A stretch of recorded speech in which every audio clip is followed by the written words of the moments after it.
Spox are a leading UK and now global company providing custom brand kits, whether that is clothing or socks. They are with you every single step of the way by bringing your idea to light. They exclusively work with fitness communities, business communities in the UK and worldwide. To check out everything that they do, head over to www.spox.uk.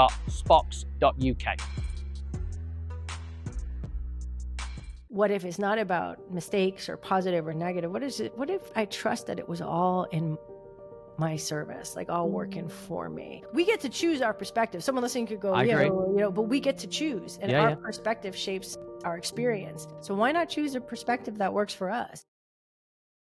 Hey everyone, and welcome back to Master Your Life Beyond the Boardroom. I'm your podcast host, Luke Beastall, and I have, yes, that's right, an international guest, Pia Leichter.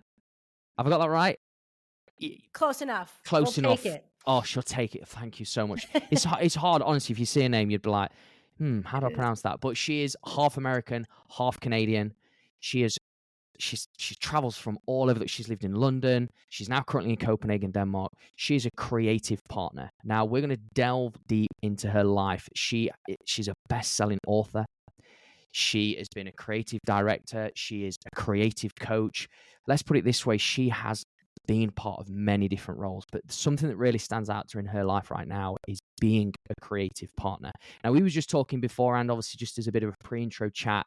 And what I love most about Pia and this conversation that we're going to add value today to you guys listening in or watching back is that this is raw, this is not scripted, and this is going to be a vulnerable conversation that I don't say hopefully, I know is going to add value to your life. So without me just waffling on anymore, Pia, welcome to our show. Thank you so much for having me. I'm really excited to be here. Do you know what? I'm excited that we're here today having this conversation. I just love sort of the way we had our chat. I like the creative partner aspect as well, because I think today just co-creating that is so important. So if anybody's sort of not really too sure what that means, what that term is, like, what would you define a creative partner as, or what would that look like? Well, for me, partnership is that we're both at eye level, right? I'm not like trying to be above you to tell you how to do things or this is the solution. It doesn't mean there aren't wisdom to be shared, but that wisdom goes both ways.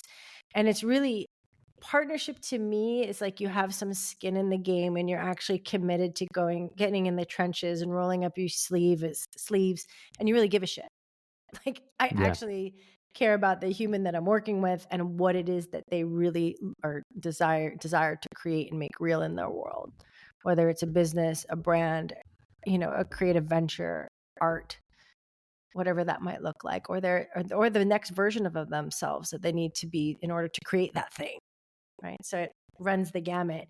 And the beautiful thing about partnership is that there are a lot of different tools at my disposal that I could bring to the mix. So I think of it as like a mixing board and a creative partnership. And I have creative direction, copywriting, creative strategy, identity work, my whole toolkit that I've been working in agencies for, well over 15 years.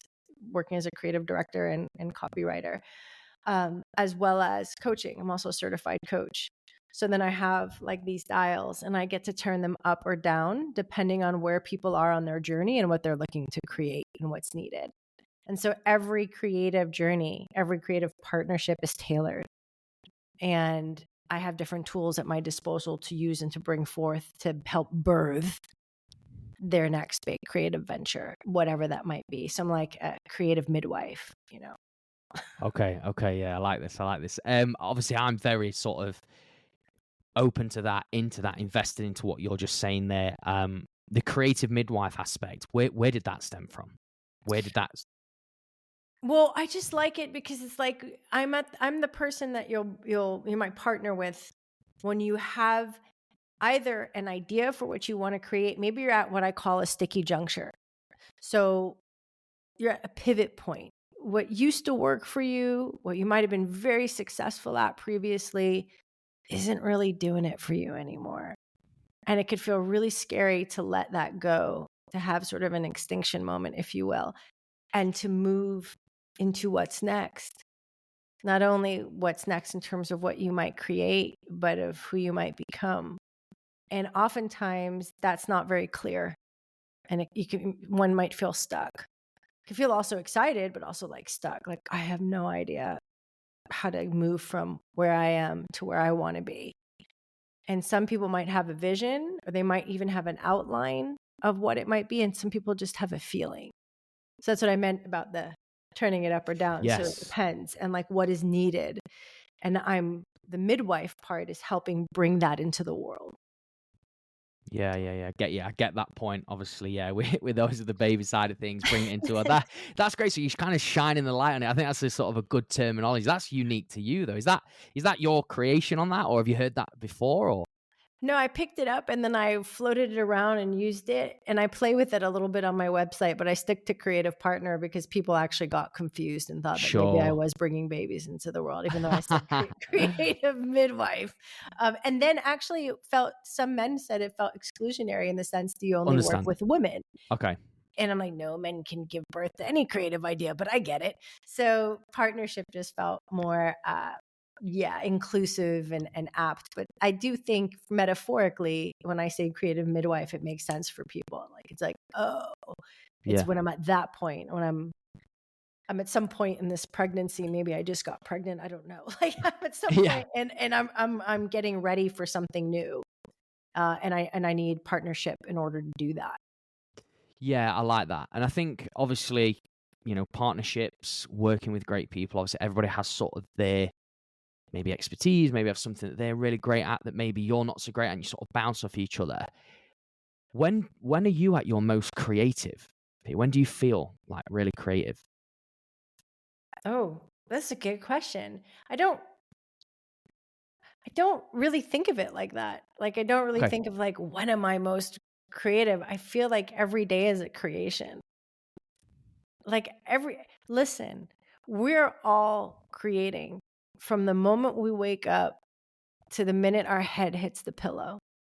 We are in constant creation with life, right? And also creating our experiences and creating actual things. We might not just be consciously creating. And that's really the invitation is when I say become the creative director of your life, it's realizing that you are sitting in the creative director's chair with your last name on the back, and you get to choose how you want to creatively direct your next scene.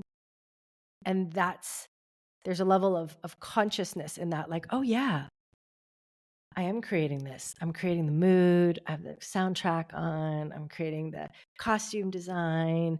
I'm creating the location. I'm location scouted that cafe. I'm I'm Yeah. I'm creating that belief that I'm choosing to hold about life, about that's going to shape my experience. Right? I'm creating an idea that I really had in the back of my head, and I'm allowing myself just to sit with it. I'm co-creating with life as things happen. Maybe challenges are presented to us. We are in creative response with life. Like, we get to choose how we want to respond. So I feel like life is a creative process. So I don't know when I'm peaking Yeah. necessarily, but I feel like I'm creating throughout my day. Like, that is what life is a creative process. There's not a time where I'm kind of more creative. I might be more focused on a particular task. That's a different thing, but I'm always creative. And so are you, by the way. It's not only mine. Yeah. It's our birthright as human beings. That's part of what makes us human. It's creativity. I believe that. And do you know, I've actually never heard anybody put the analogy of we're creating in everything. Like, you could be creating a script, a belief, you could be creating, like, say, your costume with what you're wearing, creating the environment with the way the scene, like you said. That is amazing. I never thought of it like, because it's just like maybe people answer, go, well, I'm at my most creative. I mean, I'm just talking from a business owner mindset here. When I'm slowing down, when I'm in a different environment, all those kind of things, or I'm on holiday, I seem to, all these ideas flow to me, whatever. But I think where you've just said there that actually, we are creating every day of our life is actually quite inspiring for the guys listening in today, knowing that, because they're probably I'm not saying everybody who listens to this episode or this platform feels this way, but obviously I say this to every guest, and I said it to you before, and didn't I? Like most people who sort of generally listen to this are feeling, and they could already have a business. They might not have a business, but they feel a bit stuck. You know, they're like, I feel like I'm a bit, you know, I call it kind of creatively constipated. Like I'm just like, oh, I can't get it out. I don't know where to go. I'm a bit, blurry. Like what is sort of, I guess for you, if have you ever had a moment like that where you just feel like nothing seems to, and what did you do? What helped you? Ooh, the times where I've lost my creative power, which is how I put it, have been times where I'm disconnected from myself. Okay. Times where I feel like life is happening to me, that I'm not the protagonist. I'm just an extra on set who has to deal with whatever's thrown at her. Don't even have a speaking role. It's like this, whether I'm following old scripts or old beliefs that I inherited and just kind of playing them out on autopilot, which is not very creative at all, right? That's just repetition. Yeah.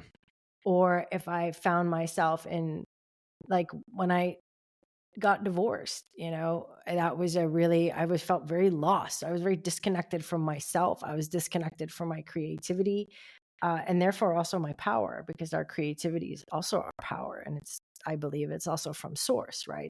It's bigger than us. But I was at a point in my life where a lot of things felt wrong. And I had no idea how to fix it. So I jumped into an unhealthy rebound relationship because I felt like I was drowning at sea, to someone else who had also recently been divorced. So we must have looked like life buoys in the ocean, and just like, Yeah. And then I stumbled into a job. It was a great role at the time. One of 3 partners building a creative studio as a creative director, but building a business and a studio nonetheless. Whoo! I mean, I threw everything I had into it. So I kind of just got more and more disconnected in a way, trying to, I suppose, get really busy so I didn't have to sit with how I felt and a lot of what was going on for me, because that felt more difficult. And I got really disconnected. I mean, there was no room for me to think about what I really desired or what I wanted to create. I was just kind of in this autopilot survival. Things are happening. I'm reacting. Let's go. Let me throw myself at this. Let me throw myself at that. Because I grew up in New York City, and I learned to feel safe in movement. It's like being a ball in a pinball machine in New York, and I've moved my whole life. So movement is where okay, let's go. Let's do this. Let's, feel safe. And actually, and I'll come back to the story, for the rest of my life, I'm going to teach myself to feel safe in stillness and movement. Nothing wrong with movement, but it's just for freedom. So at the time, it was just, everything full throttle, not feeling like it was right, feeling very disconnected from my creativity and creative power. And then I think the universe just got tired of watching my reruns, and I got fired. Put the brakes on the car I was speeding in. I got fired from this job that had seemed so important to me. And I kind of just had to sit on the ground, stop, and look at the shards that were my life. Because I had to stop. It was a forced stop. And it was in that moment I was like, shit, nothing feels right. The relationship I'm in, the job that I had that I thought was right, or it just like, there was everything just didn't feel good to me. And I felt, how do I put this together? It felt like life had, that game 52 Pickup, where people throw cards in the air and it's a silly practical joke and you have to pick it up. I felt like that's what happened. Like my life was like 52 card pickup, and I had no idea where to start, collecting the first card. And there was a voice inside me at the time. It was more of a felt sense. I wouldn't have called it intuition then, but it's definitely, looking back now, 100% it was my intuition, was like, girl, you need to do something different. You need to do something different. I had a bucket list desire to go in the Trans-Siberian for years. And that felt sense was like, go do that. Go do that. And I'm so glad that I listened. I went for 4 weeks across China, Mongolia, and Russia by myself. Ah, wow. Yeah, and that it was life shifting. You know, it reminded me of 3 very important things that I had forgotten. One is that, of course, I'm going to be okay on my own. I've been Yeah. on my own since I was 17. When did that fear creep in that I wasn't going to be okay by myself? Yeah. And I showed myself that with evidence. Like I was having a really fantastic adventure, even though there was also tinged with sadness sometimes, and that's okay too, but also with mystery and wonder, and like meeting all these different people and being in Beijing and going to Moscow, and you know, all of these wonderful experiences. And I did it by myself, and of course I was going to be all right. 2, it reminded me that life is big and beautiful. And sometimes it's easy to forget if we get caught in smaller worlds, like if we get caught in certain repeats or loops or small worlds that we kind of build for ourselves, or it feels like there are no other options, like this is it, you know. And it just opened those doors and reminded me, like, look at how big and beautiful the world is. There's so much here. It's a buffet. It's a buffet. You know, I had forgotten.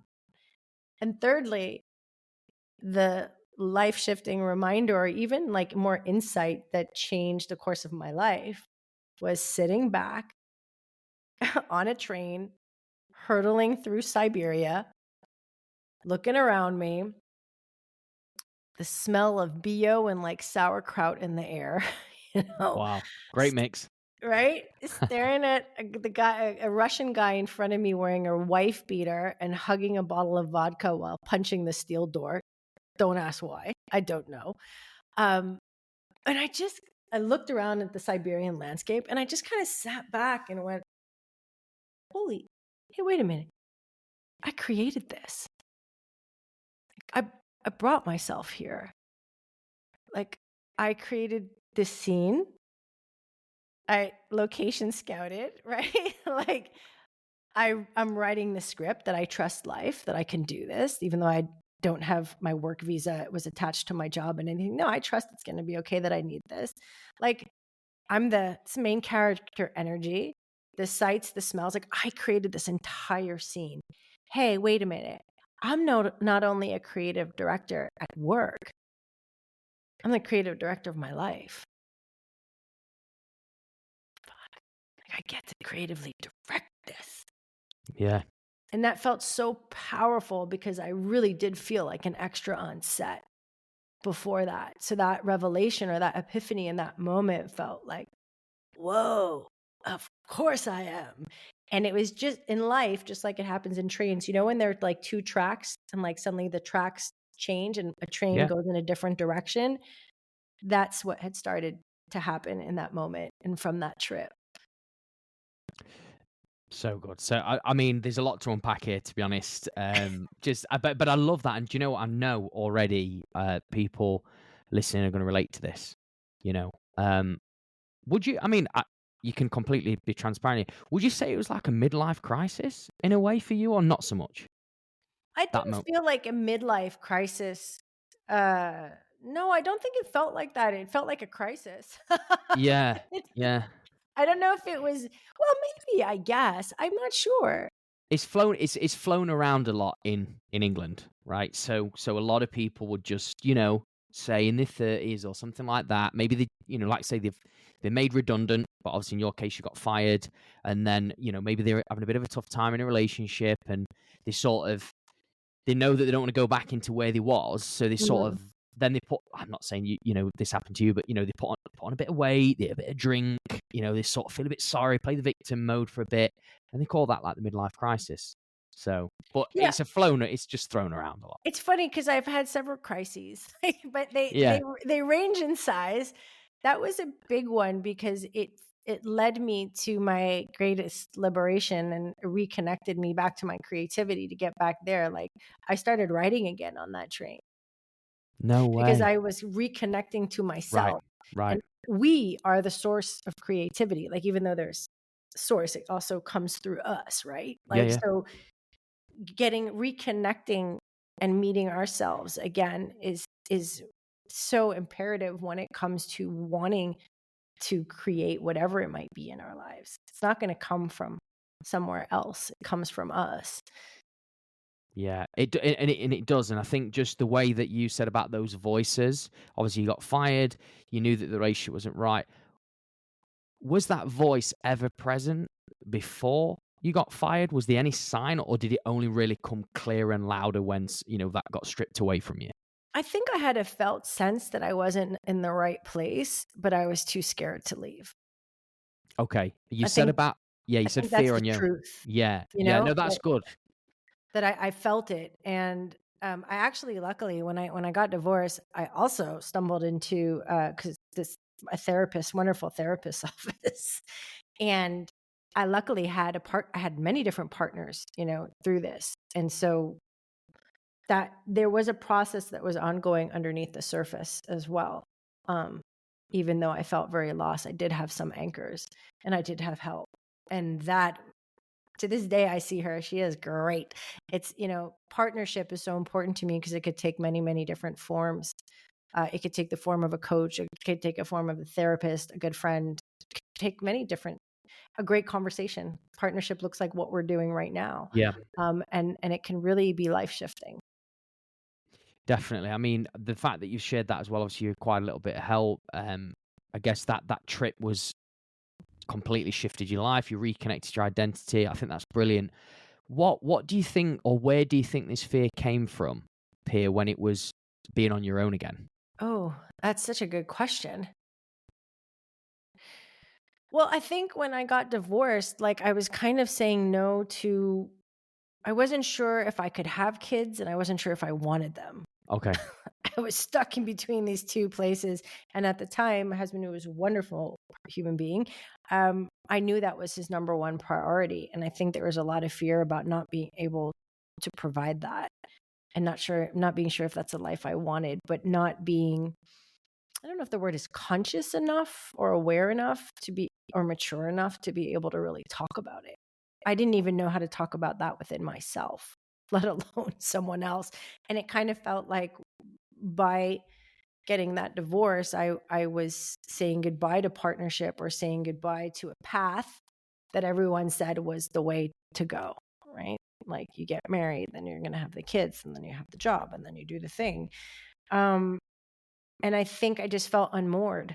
It was like, okay, I thought that was going to be forever. And I thought that's what I wanted. Turns out I don't really think I want that. And I don't even know what it is exactly that I want and what is life on my own. And like there's just a lot of things going on. And I think that's where fear came up, of like fear of being, I don't know, what happens if I'm alone,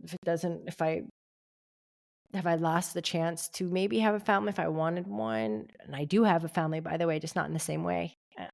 Yeah, I know what you mean. I'm remarried. There's a happy ending to the story. But No, it's it looks very different. It looks very different. But at the time I was younger too. And I thought like, well, what am I if I'm not this? And even though I grew up very unconventionally, it just felt like I had an anchor. I knew something wasn't quite right. So I was the one who, threw an infidelity bomb to get out of that situation, which wasn't obviously very conscious at the time, but I've forgiven myself for that because she did the best she could. And there was that felt sense. There was that voice at the time saying,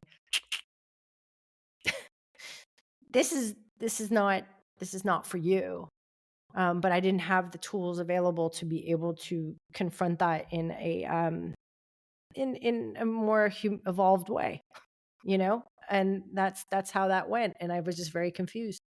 So I think fear comes up when it's like, well, where's my compass? I thought that he was my compass. I thought this was like, what do I want? I don't know. What is life supposed to be? These like huge questions. And so then I defaulted into, okay, well, career, let's go into a rebound relationship. Let's, party, hang out, the things that we used to do in agencies, and some kind of escapism, I guess. Yeah. No, I think what you're sharing. By the way, thank you for sharing that so openly, because I just know so many will, in different ways. Like I say, everyone's got their unique story and experience of life that they've been through. Will relate to what you're talking about in terms of the feelings of being on their own, sort of not being in the right places, going a little bit not back in time, but, falling back into a bit of what's comfortable, I guess. And then, you've took that massive leap of faith that's completely rescripted or given you a new lease of life. I just love to know now, because getting on to because that's I guess that's not the negative, but the deep stuff, like what pushed you through that fear to sort of go, I'm booking that trip, see you later. Well, here's the thing. I think sometimes we can forget who we are. And sometimes we need to become people we're not in order to remember who we are. And I think we have to hold ourselves in a lot of grace and compassion, because that's also part of our growth. It's also part of our creative process. Creative process, there's destruction, right? And there's rebirth, and there's creativity, and there's the void in between, and it happens again and again. And so trying to also remove judgment, I think is important for ourselves, to be like, okay, well, she did the best she could. Thank you. I love you.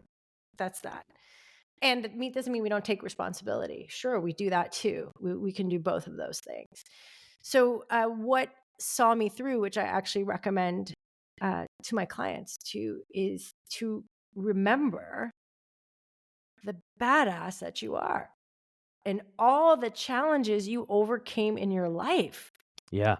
I mean, and literally just sitting down going, okay, remember when that happened and you did that, you got over that. And remember how you handled that? Oh, do you remember when everything felt like it was going like wrong and you were able to turn it around? Remember that?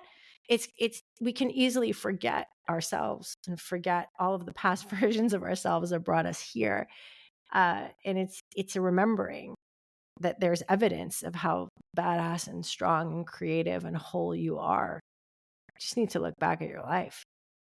Yeah, I absolutely love that. And I'm going to go on to that main character energy that you're talking about there, like hyping up cheerleader. I absolutely love that. I mean, I just love this story, this moment that was sort of like, I know, leaning onto quite a bit in our episode. But when you went out on this trip, when was that moment? Where was you that gave you that sort of, not relief, but that no judgment and going, yeah, like, this is it. I've got this spark back.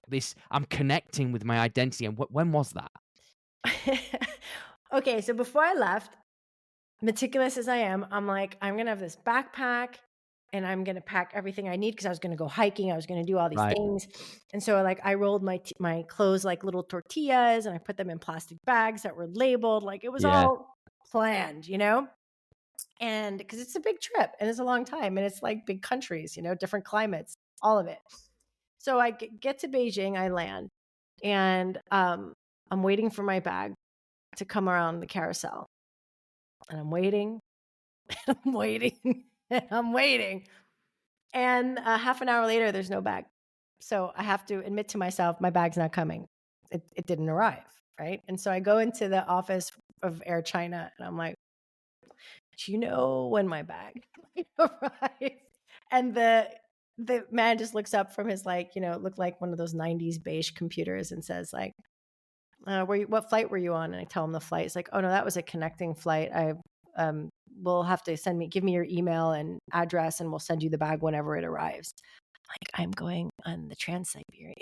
Like, I'm not going to be in one location. And he's like, well, I can't help you. This is the situation, basically.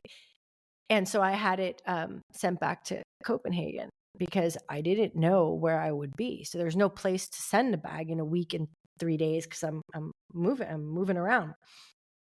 And so this like 35-pound backpack, I remember getting really panicked and being like, I don't even have a change of underwear. Like, what? I'm on a 4-week journey and I have nothing. I didn't even think to have one of those emergency packs people do, like, just in case. They put like an extra t-shirt and their toiletries and a little bag on the side. Nope, did not do that at all. I planned everything 35-pound backpack, but I didn't do that. And I remember having all this like little anxiety as I'm leaving the airport. And then I leave the Beijing airport. I step outside and it's like hot. And I see these huge kind of moving image billboards. And I see a bike go by with like chickens in the back and a basket and I smell like soy sauce and cigarettes and all like this kind of different smells, and there are tons of people there. It was just packed, and it felt like entering a whole new planet, like a whole new world, like whoa.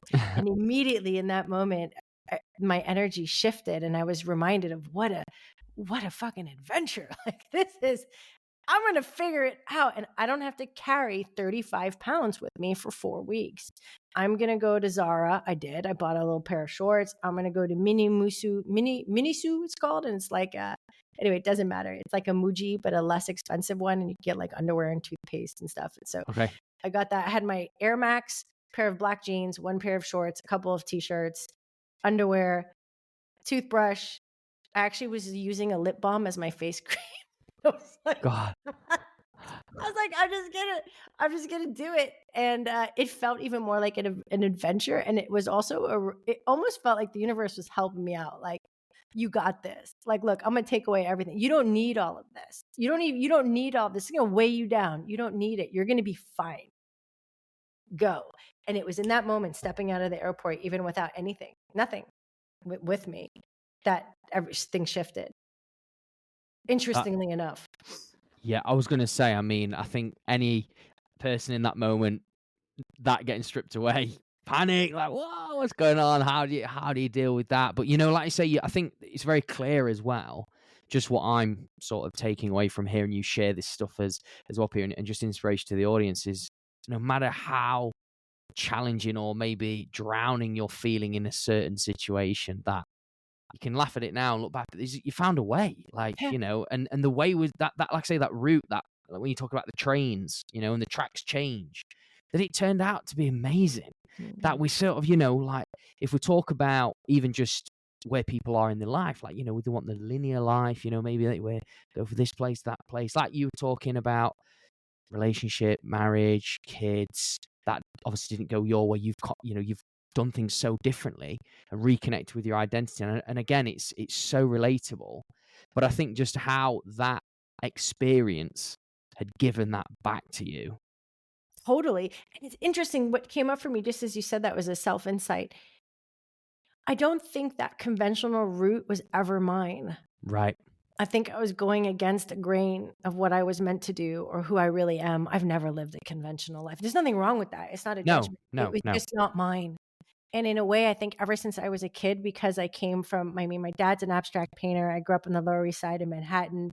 My mother's was a hippie, like loved do-overs, and was very like, in her own artistic world too, in her own way. And I moved around every couple of years, and, my mom would bake brownies, but they had pot in them, so they weren't for me.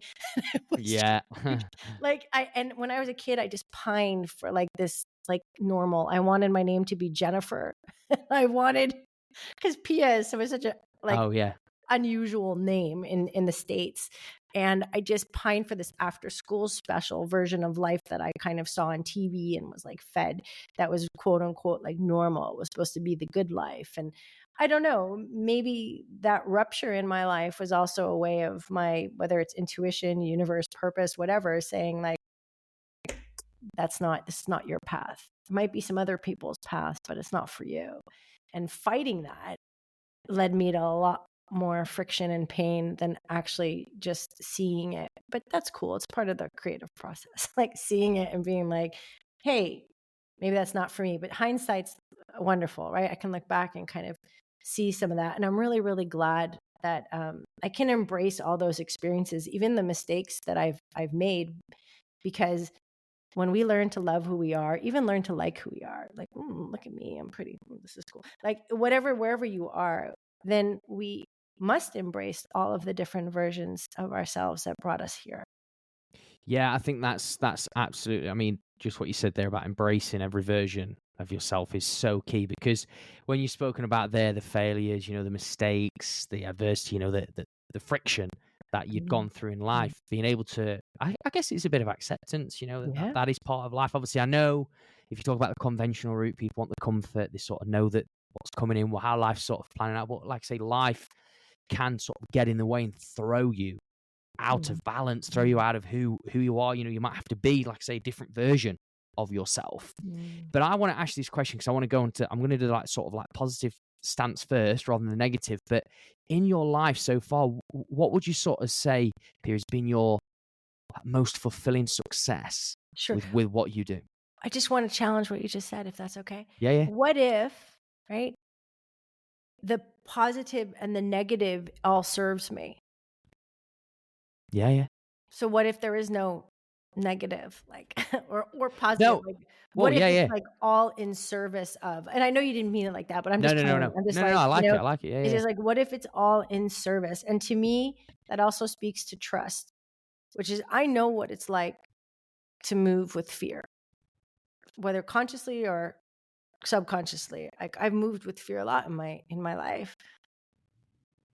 When I started to become aware that fear was kind of behind energy, behind some of the way movements, some of the things, choices I made or things that I did, when I became aware, I was able to make a conscious choice of like, I'm gonna move with trust in life, in myself, in the process. I'm gonna move with trust. And that's a practice. And trust comes back to, what if it's not about mistakes or positive or negative? What is it? What if I trust that it was all in my service, like all working for me? We get to choose our perspective. Someone listening could go, I yeah, agree. but we get to choose, and Yeah, our yeah. perspective shapes our experience. So why not choose a perspective that works for us? That perspective really works for me. It's like, oh, okay, that was just what my dear friend Paul calls an FGO, a fucking growth opportunity. Like some big challenge happens in your life, and it's like, oh, it's an FGO. Cool. What does this have to teach me? How is this going to serve me? What does it have to show me? And it doesn't mean it's not going to feel hard, or we might not need to, watch a Netflix show and eat some Ben and Jerry's if that's, and have those safe moments too. But it's we keep moving in the direction of what we really want to create and do because we trust. And that's how I want to live for the rest of my days. So anywho, that was a long, No. Well, I just want to share that before I yeah. jump into that. No. I like that, and just so you know, I just put that out there to sort of shift and see what your perspective was all about. Just a little bit of a test for you. Now I'm only kidding, but but you know what? It's nice to sort of hear though your perspective, because do you know what? That's what's great about like these sort of conversations where it's not, like you say, scripted in any way, because what you just shared there, like, I'm going to take something away from that, but also the people listening and watching back might go, I actually really like how she put that out there. That actually, it's not a negative. It's serving me. I'm actually going to start maybe falling in love with that a bit more, or accepting it a bit more. So, I like that you challenge that, even before the question. I'm glad. And I just to add another insight, another dimension to that, I did a few things after like my train had shifted tracks. And like one of the things that I did shortly after I returned home was I did a 10-day silent meditation, Vipassana meditation, which was also life-shifting, very challenging, very life-shifting, but without going down another rabbit hole. One thing that Goenka, who was call him a spiritual leader, I don't know, that brought Vipassana, which is a form of meditation, back to the sort of the West and back to India. One thing that he shared during the Vipassana retreat that really stayed with me is that all sources of unhappiness or pain, all suffering stems from not accepting life as it is, not accepting things as they are, or people as they are. And I thought that was really, really powerful, because you spoke about acceptance. So it's like, okay, can I really see what's happening here? Like how are things? Like, is that person that way? Or am I fighting because I want it to be another way? And that fight is what causes pain, discomfort, is the refusal to accept, like, oh, this is the way it is. This is how that person is, or this is what life is right now, or this is the reality of what's in front of me. Anyway, I don't know. I got inspired to just throw that into our mix, but it just felt relevant. Great mix. No. I like it, and I think again, just that pain element, that friction element, again, you're resisting something when you can remove that resistance and remove that weight, Yeah. by just what you shared there. I mean, obviously I know it's easier said than done for most, but you can do that. But when I find myself frustrated or upset or feeling at something, I remember that, I'm like, oh, what am I fighting against? Yeah. What am I like not wanting to accept or wishing was different? What am I not accepting or not seeing as it is?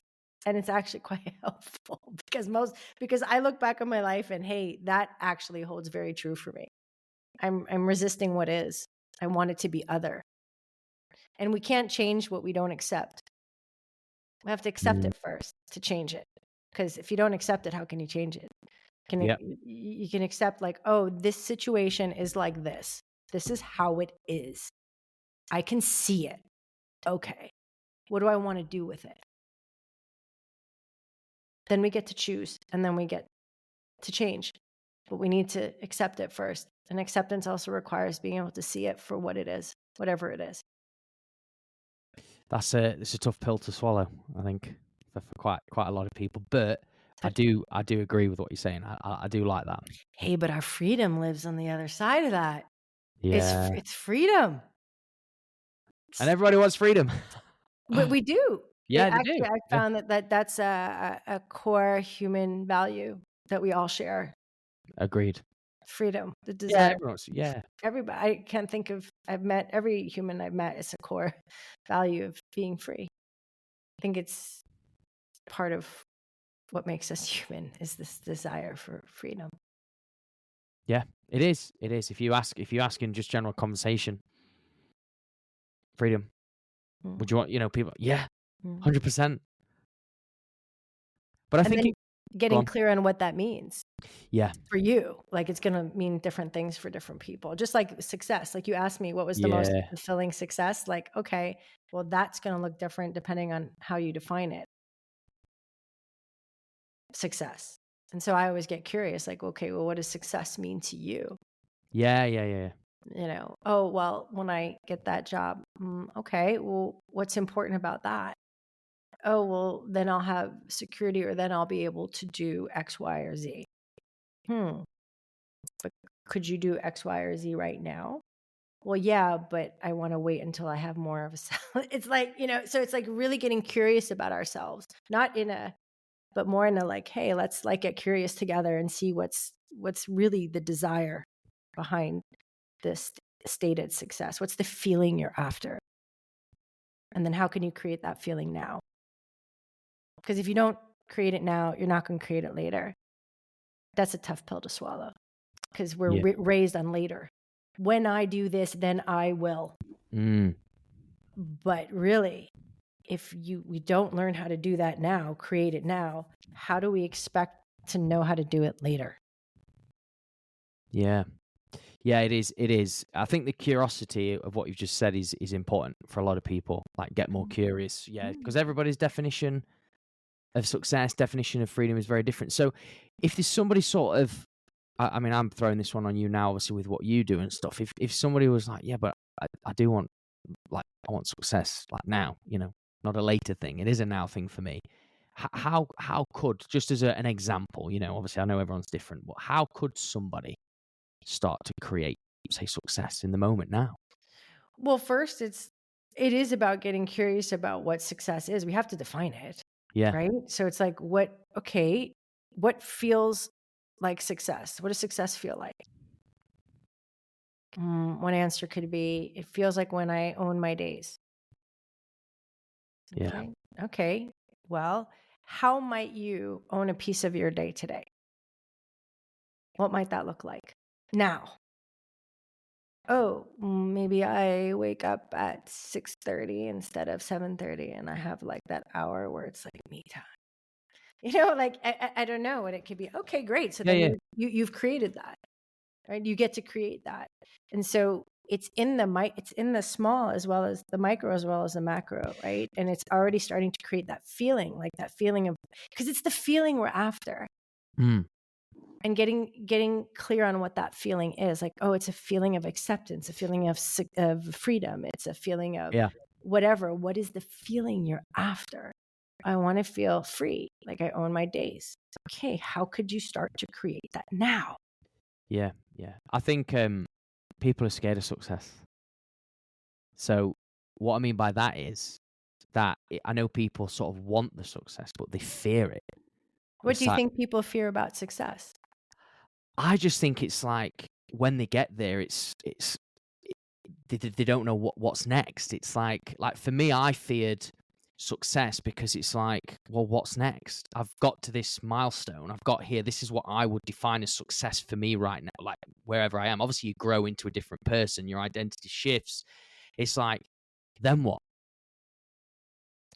So what I'm hearing you say is the fear of uncertainty gets in the way of achieving success. Is that for me? Yeah. That's what Yeah. I fear as. Yeah, like that's what I used to fear so much about it. Definitely. And here's what's really interesting.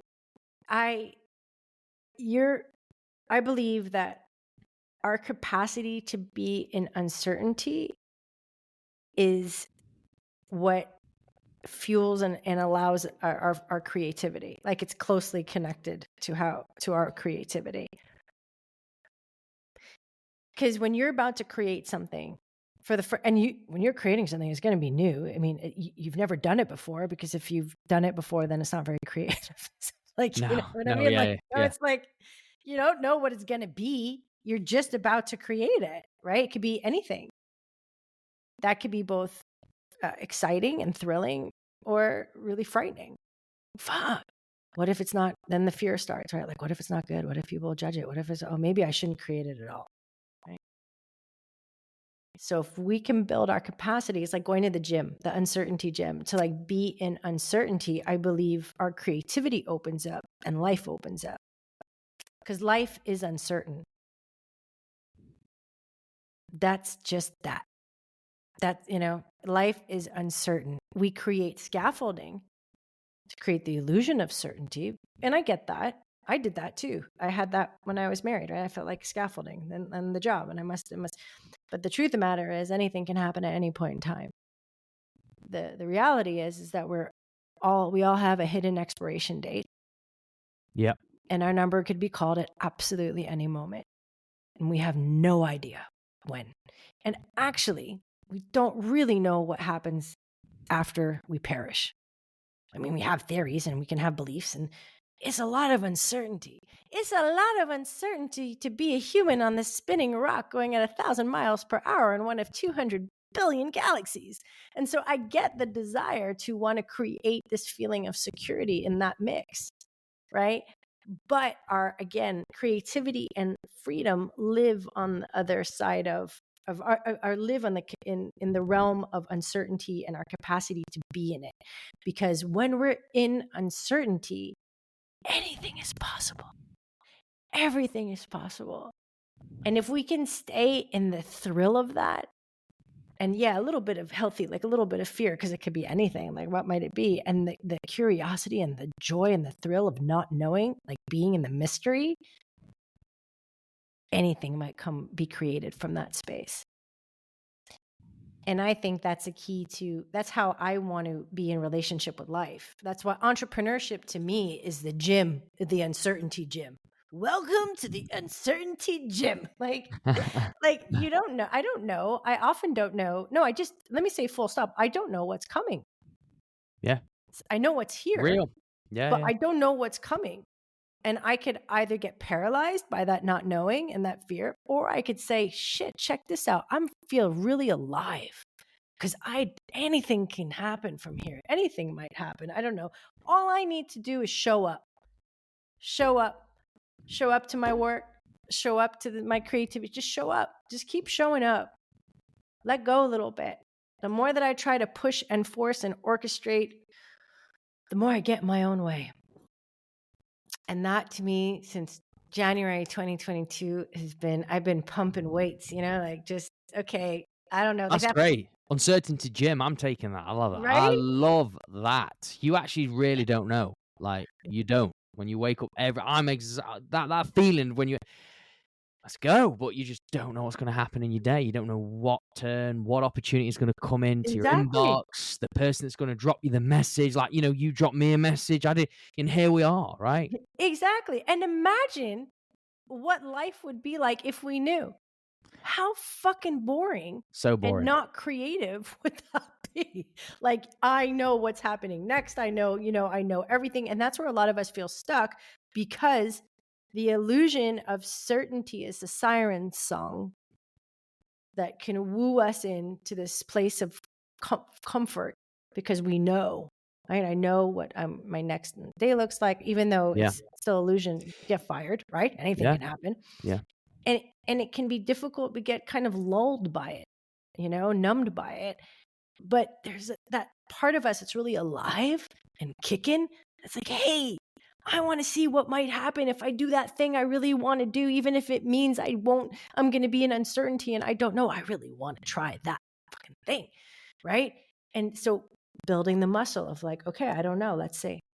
Because we only got one shot at this life. This is a limited series here. So why not live it? Yeah, life's not a dress rehearsal, as they Right? say, I isn't mean, it? why Yeah. not live it? And living, to me, is living in uncertainty, because, man, it's living in the mystery. Anything is possible. And it's also, that's reality. Remember, we went back to seeing things as they are? That's how things are. They are uncertain. Okay, so how do we want to be with that? Yeah, I think there'll be some deep reflection. People, like letting people sit with this. Even this part of the episode, just it was like firing, like you was firing it off. It was like, damn, you can tell Pia's been to the gym this morning. The uncertainty gym, but no, I do love that. But there was something that because you was in the zone and in the element, which I love. You're in your main character energy. The part where you'd spoken about the success and how you was asking about what can you do today to own your day, and it seemed so small. That is so good, because people see success as being so big, and it has to be so great and polished and ready and looks, but actually it doesn't have to be. But also that you have to start small. Like, again, you start with the gym. You're awful when you first walk. I say this to Yep. people all the time. You're awful. You don't know how the machines work. You go in there and feel like, I don't belong in this place because I feel like an idiot because people are looking at me. But then, you show up, like you say. You get Show the up. reps in. You consistently try. Yep. You fail. Get better and better and better. And I think it's just, I just thought I wanted to bring that up because that was like, that was an itch. I just thought it was so good the way you said that, because I think a lot of people need to like take that away and realize that success are small steps. It definitely. And when you do achieve the thing, like think back on your life when you you got the thing you really wanted. Then what? There's just another thing that gets in its place, right? And that euphoria lasts for a minute, but it kind of dissipates quite quickly. And then it's like, okay, what's next? Done. What's next? So life is 99% process. Yeah. So even though it's such an overused cliche, it's like really to enjoy the process, because that's where we spend most of our time.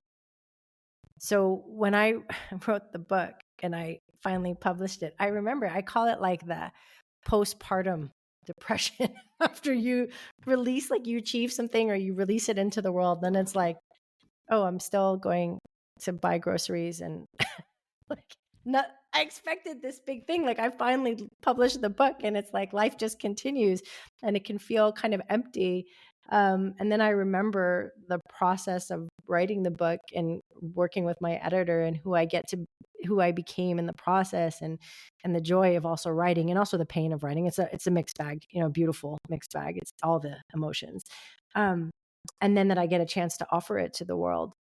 And here's an invitation back to your creativity, and then stay in that space of like not necessarily having to get someplace new, but to also just enjoy the sweet process that I'm in and what it felt like. I think it's important to kind of reflect on that too, because the minute we reach that pinnacle, there's just another summit to climb.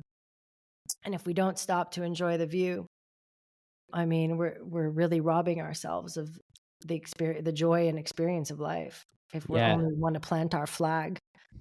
Yeah, you know what? You've got me on another sort of quote here by I don't know if Alex or Moses said this. It was like, people want the view and not the climb.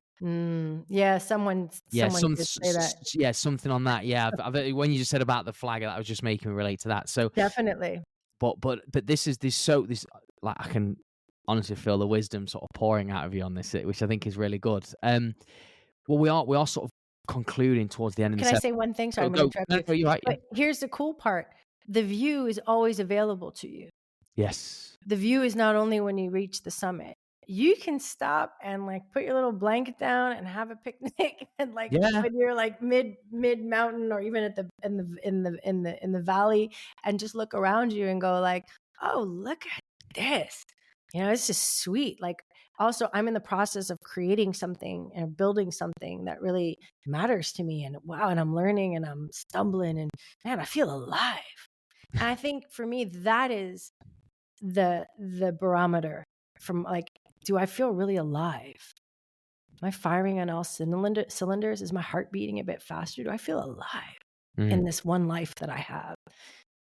More than did I succeed? Because that's what success looks like to me. It's like success is living this life that I've been given, like being alive, like really living my life. And that's going to look different at different points in my life, but really being in tune with that more than reaching some goal, though they're nice to have. Don't get me wrong. It's nice validation, all that stuff. I'm human too, but it's more like, do I feel alive?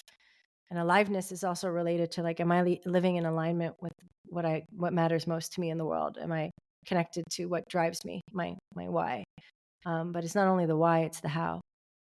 And do you know what? That was beautifully said, and it leads on to the question, which I think I think you practically answered it really, but you might want to have an extension piece to it. So, Pia, what does mastering your life mean to you? Oh, living it fully. I'm not a big fan of mastering. Like, I don't want to be a master. I think master feels like I know everything. Like I know a lot. Like, oh, I know. And I really like being in the I don't know, please show me. Yeah. It's part of that uncertainty thrill. Like, I think when I think I've had everything figured out, life usually throws me a huge curveball. And it's kind of like, if I'm at a dinner party, put it this way, I'd rather sit next to someone who doesn't know than someone who does. Someone who knows, it can be a closed room. Like, I'm a master. There's nothing left for me to learn. Like, that's it. I know it all. Yeah. And it's like, I don't know. I mean, there's so much mystery. There's so much I don't know. And I like living in that space. So I don't know if mastering life is not something I really would like to do, but living life fully, well, now you got me. And learning and growing. I think it was Tony Robbins who said, progress equals fulfillment. And my twist on that would be growth equals fulfillment.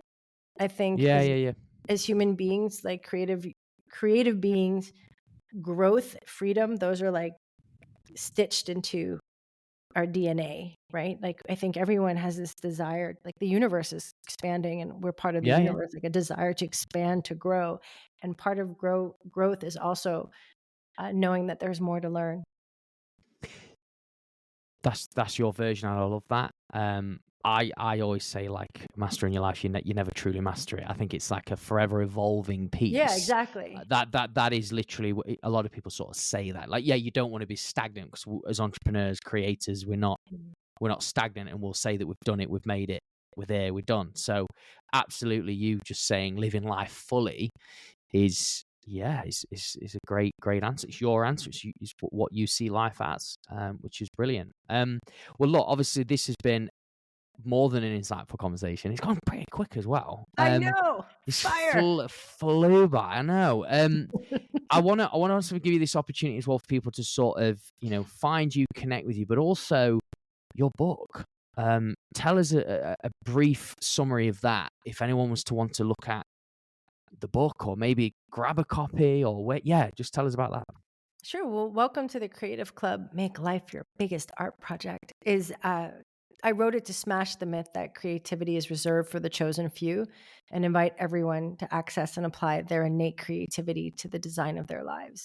And I do this through memoir stories of how I lost and found my creative power, vulnerable pieces. I do that through neuroscience. I offer like different doorways back to your creativity, really, because it's there, it's within you, it's your birthright.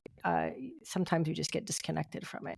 So it's like we're born creative, then we forget, and really this book helps you remember. So it's really an invitation and a remembering or a reminder. So feeling stuck and feeling like you'd love to explore what that creative director's chair feels like, then welcome to the Creative Club. I wrote that for you, for whomever's listening.